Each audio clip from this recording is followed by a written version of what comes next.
Alex, Yasm. we watched another animated series.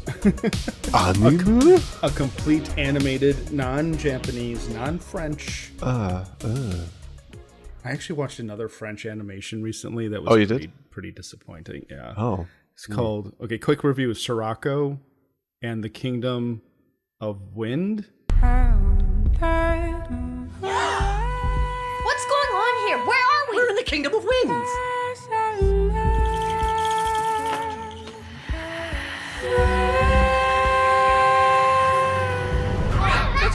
Accused number 1 is sentenced to marry my son. Where did you come from? Let's go get your sister. It was not great. Was it at least a 6 out of 10? I don't want to say too 4? mean of a thing about the film because there was clearly a lot of work put into it. And animation is extra difficult. But it reminded me of the can I have thing? We have thing at home. Thing at home. This was we have Ghibli at home. And then it's Sirocco. Oh. Trying to copy it. So it just... Do you know what's a good example of that? But it's actually a positive? Hey, Mom, we get Red Dead Redemption 2? Son, we have Red Dead at home. Red Dead 2 at home. Red Dead 2 is actually Red Dead 1. Red Dead 1, yeah. Winning. But anyway, the main thing we want to talk about right now is Batman Caped Crusader, not the Caped Crusader. Nope, stop it. No consent, Alex. He's just scowling at me the whole time. Which is a new animated series, kind of the spiritual successor. I'm ignoring you. Spiritual successor to the animated series, Batman the Animated Series, that aired in syndication. Fox 32 on the Co-Zone, weekdays after school. Was it on Fox? It was on Fox because they had Anime X, Tiny Toons. Eek the Cat was there, or was Eek the Cat on Saturdays? That was on Saturdays. They had what? Anime X? What'd you say?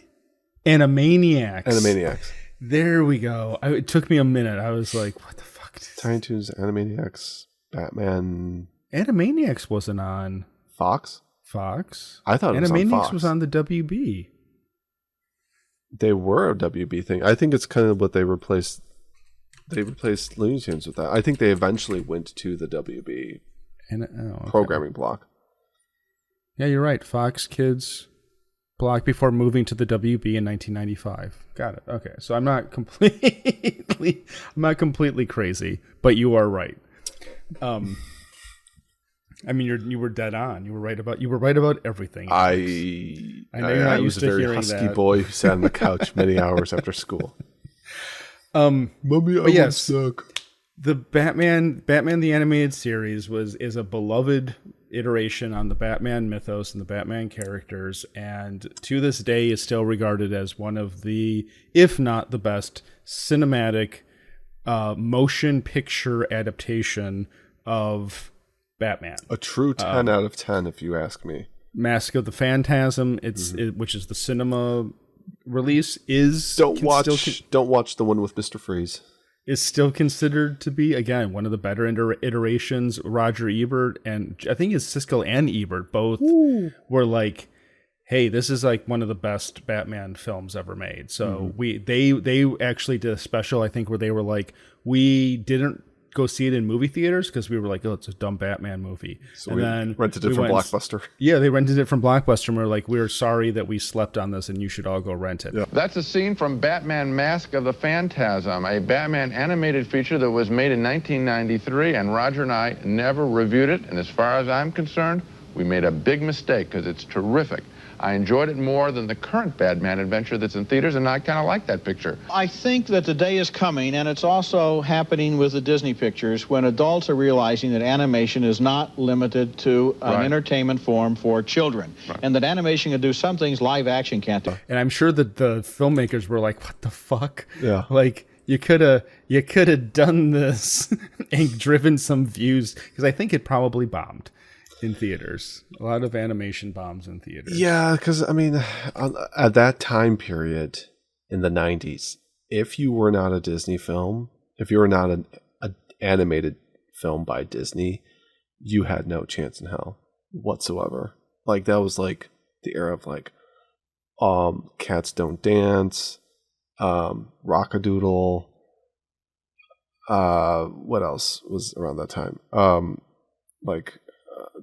Fern Gully was kind of it did okay. I think a lot of people are more nostalgic about that, which was it the Anastasia animated film that was there.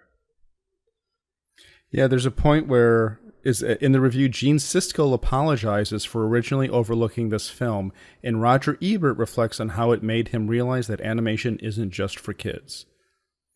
Wow. So that's a lot. And it wasn't an anime. And it wasn't an anime. Yeah. Even though Ebert would go on to famously become one of the big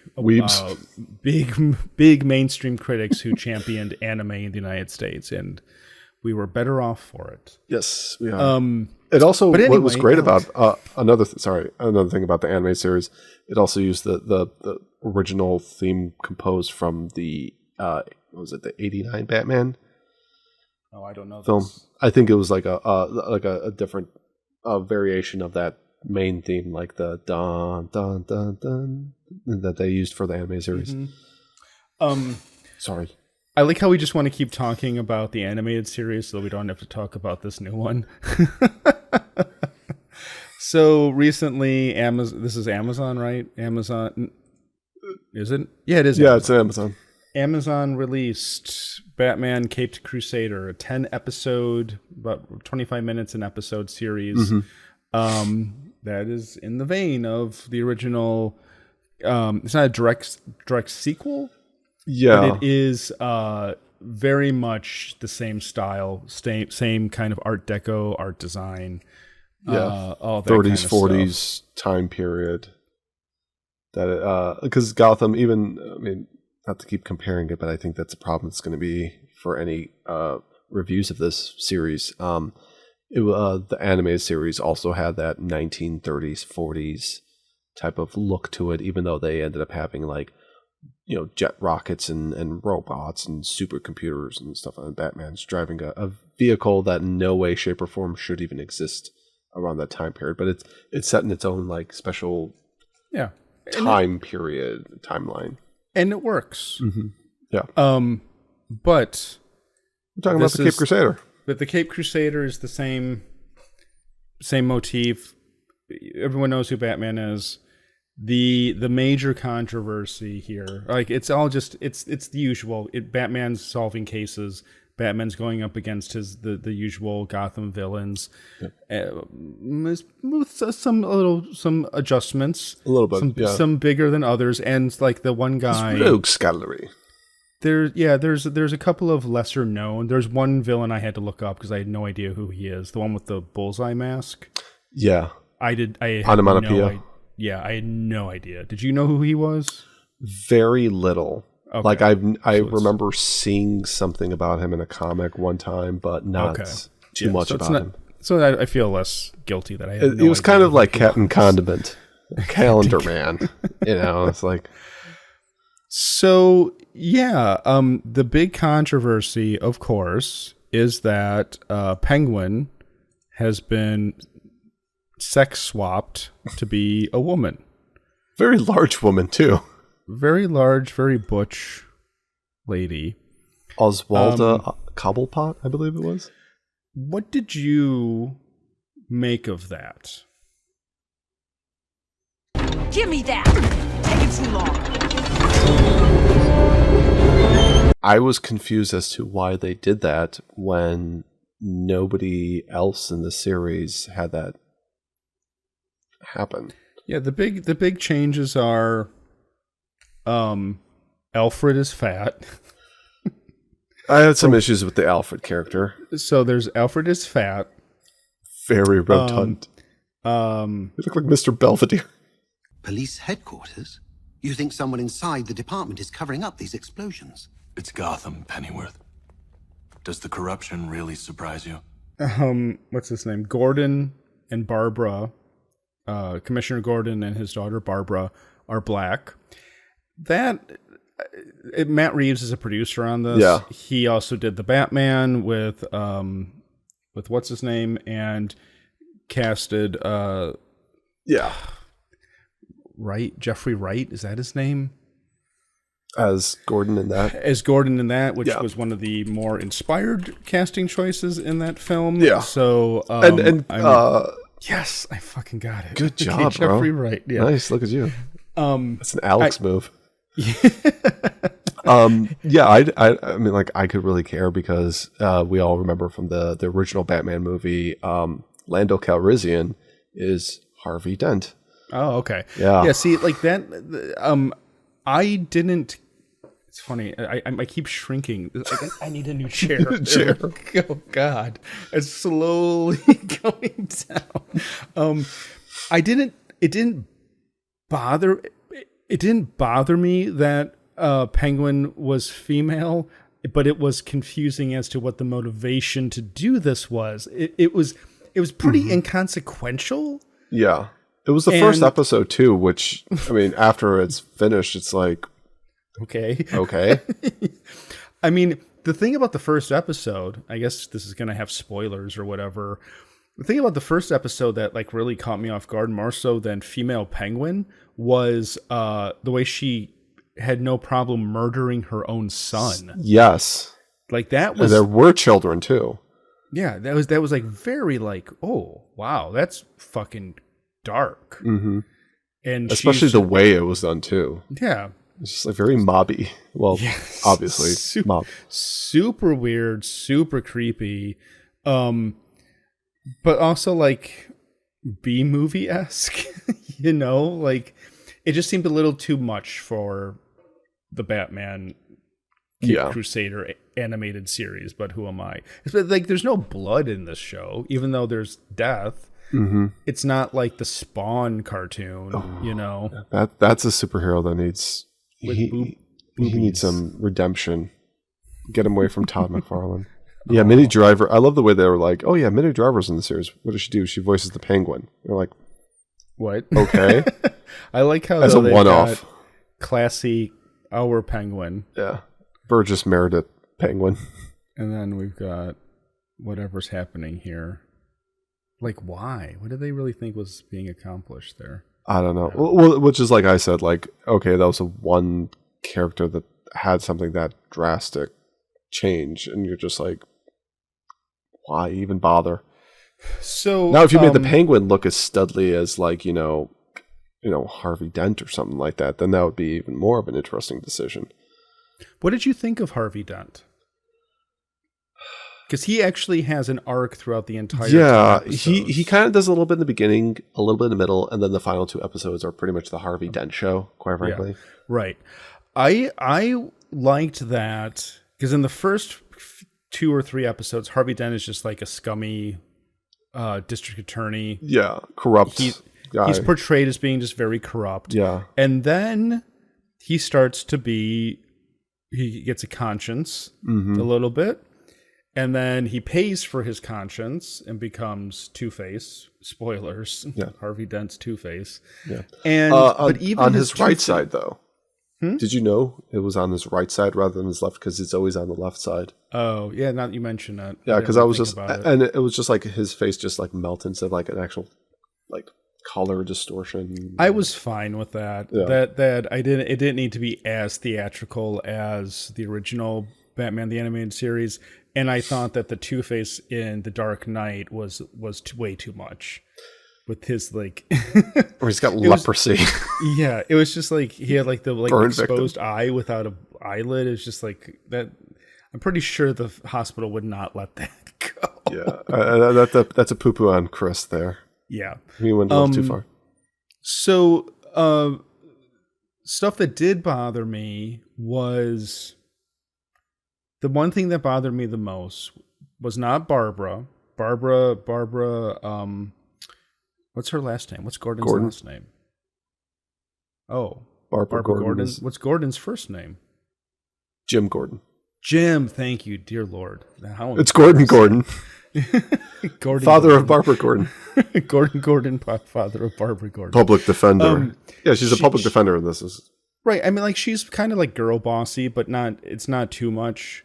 There was one moment where I thought she was going to have to save Batman from, I think it was Harley Quinn.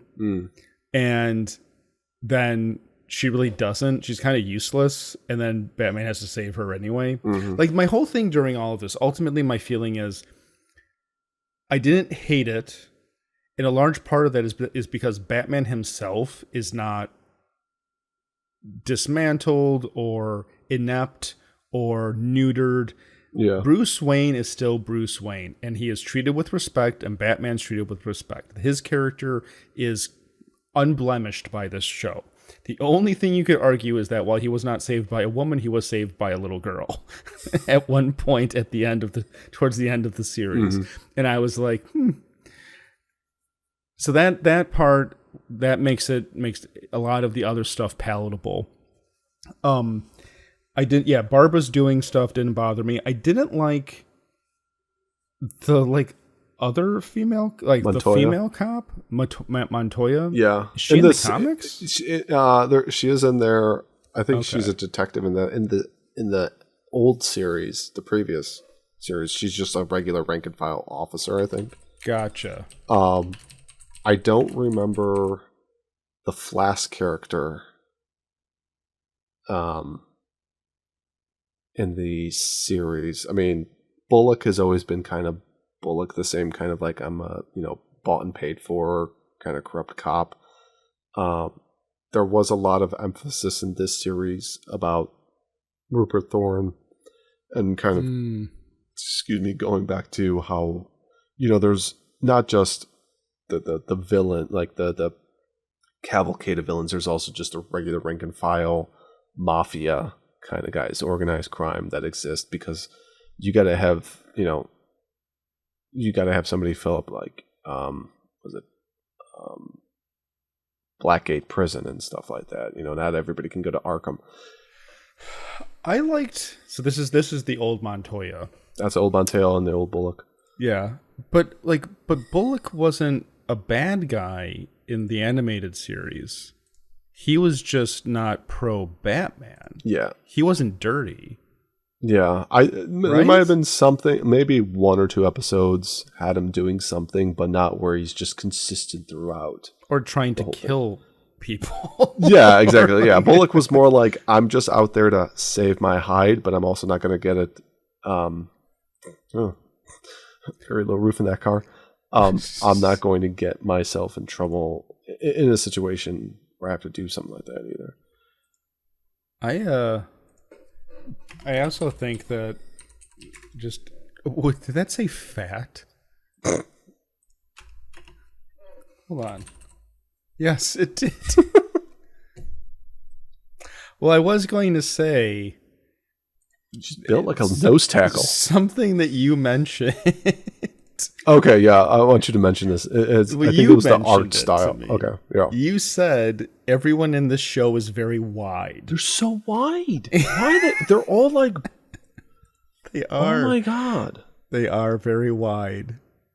It's like the complete opposite of an Aeon Flux episode. Everybody there was just like, heroin chic, and everybody here is just like, worth it or woke. Where's my mobility scooter? There's a website called Worth It or Woke. Where's my mobility scooter, Alex? Stop. It is, so but I mean, Montoya is pretty egregious. This isn't even as bad as it gets. There are shots where it's just ridiculous. Yeah, there was a lot of shots where I'm like, poor Alfred. Yeah, what did they do? Okay, here's another thing I had. Here's some issue I had with it. It's the same thing. Alfred fat. Every character but Batman's fat on this show. I wonder what Professor Scott Steiner has to say about that. I mean, look at Bruce. Okay, in the first series, he was a broad man, but he's not like he had broad shoulders. Yeah. This is just where it's just because then you see Batman and you can see his actual. You can actually see like his contour. Tell me more about Batman's contours, Alex. Well, I mean, I understand. okay. The Batman. Okay, going back to the Alfred thing, I had an issue with the fact that he kept on calling him Pennyworth. Yes. I was like, there was no. Okay, we know about. If you're watching this show, this series, you know going into it, and they know going into it, of the relationship that Alfred and Bruce Wayne have ever since Bruce was a child and everything that's occurred. So why does he still keep referring to him as Pennyworth when it shows like he's like, oh, you're just a hired help, and I've become this complete autismo prick, wealthy guy. And another thing I had with this is that when he's in private with Alfred as Bruce Wayne, he's talking to him with the Batman voice. Yeah. And it was really weird because there was one part where he's like, they're leaving some party or some function, and he gets in the car and he starts talking to Pennyworth. I'm like, why are you talking like an idiot? Just like talking your normal voice. You know, even when you're wearing the suit in the Batcave, just talking your normal voice. He really likes to he wants to show off his fancy voice to his guardian. And the Batcave here is very poor. It's just the map of the city and then some bookshelves. Well, he's working on it. I think there's a desk with a telephone. So this guy's making the argument that this is what Alfred's supposed to look like. That's what Alfred looked like in one. Okay, Golden Age. I mean, I don't know. I don't see, and the thing is, and this is just how it is. I don't care what he looked like in the Golden Age because the only Batman that I care about, frankly, is the animated series Batman, and I want my characters back. I want my boys back. I want it to be the way that it was when I was a kid because I am a man-child and new things scare me. The character, the design of Batman in this, I don't have an issue with because it kind of heralds back to that golden era Batman, which was like in the late 40s, where you had like the goofy little bunny ears almost looking type of thing. Mm-hmm. There was a lot of weird, like that the Ghost episode. I thought that would be more of a Scooby-Doo type of thing where he finds out that there's some guy that's got some special outfit or gadgets that instead of it being like a legitimate ghost. This is where I actually have a genuine problem with this series. Mm-hmm. I don't care about gender swapping. I don't care about the female characters. Barbara didn't bother me at all. Montoya was a little bit around too much in my opinion, but ultimately I didn't care terribly about it. Alfred being fat, whatever. The performance was fine. The relationship with Bruce Wayne was still there, so everything was fine. What bothered me was the sudden introduction, and I don't care if there's precedent in the comic books for this. The comic books have been going for 1,000,000 years. I'm sure eventually they got desperate. They reboot them. Yeah. I don't want supernatural shit in Batman. Yeah. No ghosts, no vampires. Yeah. This is all I'm asking for. Yeah. And we had ghosts and vampires in Batman Caped Crusader. Yep. GTFO. Yeah. And it was kind of like the whole ghost thing also became like this class struggle thing where he's like the ghost of some dead rich guy who's getting upset that his family, property is now being sold off and given to like the poor people. I'm like, but it's even dumber though because they could have easily made that an actual human. Yeah. And like at least grounded it in reality, but having it be a ghost who's mad that like his whole shtick is robbing the poor to give to the rich. Yeah. Is just like the dumbest nose, like on the nose bullshit. Yeah. Come on. And I thought for a moment there could be a thing because when he steals like the money off of the train, of the people off the train, and then he like gets chased. And then he goes through the wall, but then like part of that money like stays outside of the portal. I thought that Bruce would have been like, oh, let me go and examine this and see maybe, okay, this guy has a special device where it's not able to like carry certain things, right? Or something. There was some explanation instead of just like there's no explanation as to why that money did not make it with the ghost into Ghost Portal Land, which then made me think, okay, it's a human. I got so fixated on that I was trying to figure out what the tech was going to be that let him do this. So what threw me off completely in that train scene is that, so what happens is they see him, he phases through, and then he's on the top of the train. He pulls Goku's. And then he jumps, and then there's this really awkward cut where he's basically on the ground already running. So I was like, oh, they did a thing where they needed him on the ground and not on top of the train. So they kind of just glossed over the fact that this guy jumped off of an elevated train onto the street and didn't break his horse's legs. Because it just, and I was like, because we all played Red Dead and we know what happened. I was like, that's really cheap. They're just kind of glossing over the fact that this guy jumped from a very elevated train track, and they're just going to hope that you don't notice it. Yeah, they probably fucked it up in the storyboards and they had to like finagle something. Right. I thought it was either a mistake or a shortcut. No, it just didn't matter because he's literally a ghost. Yeah. It's bad storytelling is what it is. Well, it's just so weird because it's like, okay, going back to the Scooby-Doo type of mentality of this, it's very weird for Ghost to be doing the subway car surfing shtick, and he's not on the property that you would think his like ghostly visage would be tied to, because they don't never, that's the whole thing with Scooby-Doo. It's just like, why is this ghost out here and doing this stuff when he's not a ghost? And he obviously is. Apparently, you could put him in a tiny vial with a voodoo doctor. I like how Scooby-Doo had more satisfying storytelling, grounding, where it wasn't actually a ghost. It was somebody in a mask, and Scooby-Doo and Shaggy were able to bumble their ways into, and the gang would be able to figure it out. But instead of Batman has to go, scientific detective, the greatest detective ever, Batman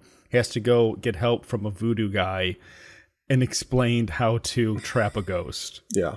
They should have done a Ghostbusters crossover. Who owns that IP now? That's the problem. That's true. And then following up, like 2 episodes later, it's Vampire Girl. Yeah. Where I thought that episode was going to introduce, because the first kid is named Dickie, and I was thinking Dick Grayson. And it's also a carnival. Exactly. So I was like, this is going to lead into Robin, right? Nope. That'd be too easy. He's a kid who got his life force sucked out. Yeah, and not in the good way. Yeah, it turns into this weird vampire thing. Yeah, where she's like starting on fire in the sun, and it's just like, what is this? Yeah. But was she an actual vampire, or was she some vampire-like creature? Vampire-like creature. Thank you. Okay. But she was like 2 fangs away from being a vampire. Put it that way. Are you a fang banger? What did you? Is there anything in particular you liked about the show besides? It's over. Well, there's that. I like the Catwoman. The Catwoman thing. I mean, she was voiced by Christina Ricci, so she looked like Christina. That made my penis very, very happy. Penis is in your boy penis. since a bussy is a penis the equivalent? Wouldn't it be a genus? What did I like about this show? Did you like any? I guess the question should be, did you like anything about this show? It's not something, I don't know if it's something I would like, but there was, I think in the first episode, Batman ends up like sideswiping his car into like 3 like gunmen, and I'm pretty sure he killed them because the way they flew, there's nobody that, I've watched enough like wrecked videos online. There's no way those guys survived. So Batman is willing to kill people. Alex didn't like anything. He didn't kill them, Alex. He goes out of his way to not kill people the entire time. Without people seeing. I think I feel like some of this stuff was sort of like more, what was it? Gotham by, it's not Gotham by Gaslight. There's like a certain Batman run where it focuses more upon the Gotham Police Department. I kind of feel like some of these episodes were just very heavily Gotham PD centric, where it was sort of like Batman just kind of appears at the very end like Ultraman to save the day. I did like the one episode where they were trying to like capture him, and they were kind of trying to do these setups where it's like, oh, it's a carjacking, or oh, this person's getting mugged, and he wasn't falling for it. Catman, yeah, like while this is a nice classic Catwoman, it's pretty decent. Yeah, this one it's a pretty cool lost. This is not decent. This was embarrassing and weird. That's not a Catwoman, but I'm just saying.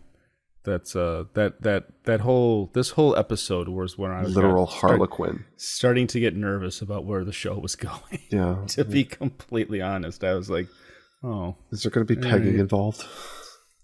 This is a cartoon for children. What did you think about the quality of the animation? Because it's hand drawn, but it's it's very mixed. Some of it was kind of cheapy looking, outsourced. It's all outsourced. To Nova Scotia. You're lucky if it's Nova Scotia. I was reading an interview with not an interview. It was a memoirs of Yoshiyuki Sadamoto, the famous character designer of Evangelion, and there was a whole thing about how he was super picky and pissy during the early days at Gainax because they would get like outsourced animation back from like Korea or China, and he was very like angry about the quality, and people were like, well, it's fine, like we didn't, you know what I mean, but he was like, this is garbage, and super like pissed off about it. He was upset it wasn't 1,000 times folded cells. Yeah, right. So I don't know. It's the art of cell painted, hand drawn animation is gone, and that is a tragedy, which I think we've talked about before. Mm-hmm. And so this just never had a chance to be like that. Yeah, and I know we know that it's also like made for streaming, made for TV, so the quality isn't going to be as clean or as uniform as it normally would be for like a major theatrical release. So, which if you thought, I mean, if this was to be like a one-off Batman film, like direct-to-video, direct-to-streaming film rather than a series, do you think the quality would have been better, or would they have just sunk the same amount of money into it? If it would have been for a feature, you mean? Is that what you're saying? Like they were making like a Amazon feature film type. I think that if they would have had like I don't know what the final budget was for this, but it could be like it could be better quality than this. Mm-hmm. The thing that's funny to think about though is that Mask of the Phantasm is not a drastic increase in quality versus the TV show. And that's the other way around where. And I think that part of that was because I think it was originally designed to be TV episodes, and then they just extended it into being a film, so it's a little bit different. The one thing I will say, the negative thing I'll say, is that by the end of the show, I was thinking to myself, I don't hate it, but I really don't feel compelled to watch any more of it. Even with the final teaser alluding to season 2. Oh, scene. Yeah, no, I don't care. Yeah. I'm not. It's one and done. The teaser I actually was kind of disappointed by because I was hoping they would. I was hoping they would have done something different because that just seemed very obvious. It's the too easy go to for any Batman. I want some. What they should have done is had male Penguin. Yeah, kind of create like the Cobblepot family. Yeah, that would have been interesting. It would have just been it just would have been something unexpected. Or my boy the Riddler, who doesn't get enough love. Riddler would have been good. Male Penguin would have been fun just because it would have been a self-aware nod, being like, okay, we did female Penguin, and now we're going to actually have Penguin proper. Yeah. So, Alex, how many pots of gold would you give Batman Caped Crusader? I will give it 2 pots of gold. Can you do Batman? I can't. My hands don't really go like that. Like, I've never been like that flexible with that stuff. Yeah. Okay. Yeah. I don't have many points of articulation. I'll just. I'm the $7 Star Wars figure, not the $16 one. We should have gotten Batman masks to put on. To wear for this. Do they have a Batman? They don't. They got Ninja Turtle masks. and they have Marvel characters. Although Nicholas loves Batman, like that's his jam now. I mean, he still likes Spider-Man, but like, thankfully, he likes Batman. It's in conclusion, Caped Crusader. Caped Crusader is. I wouldn't necessarily say it's a spiritual successor to it, simply because yes, it has the same producer from the original series. But when I saw that it was also being produced by old J.J. Abrams, and we know how his track record with our beloved franchises and IPs have gone, there's kind of a balancing out act. 2 pots of gold.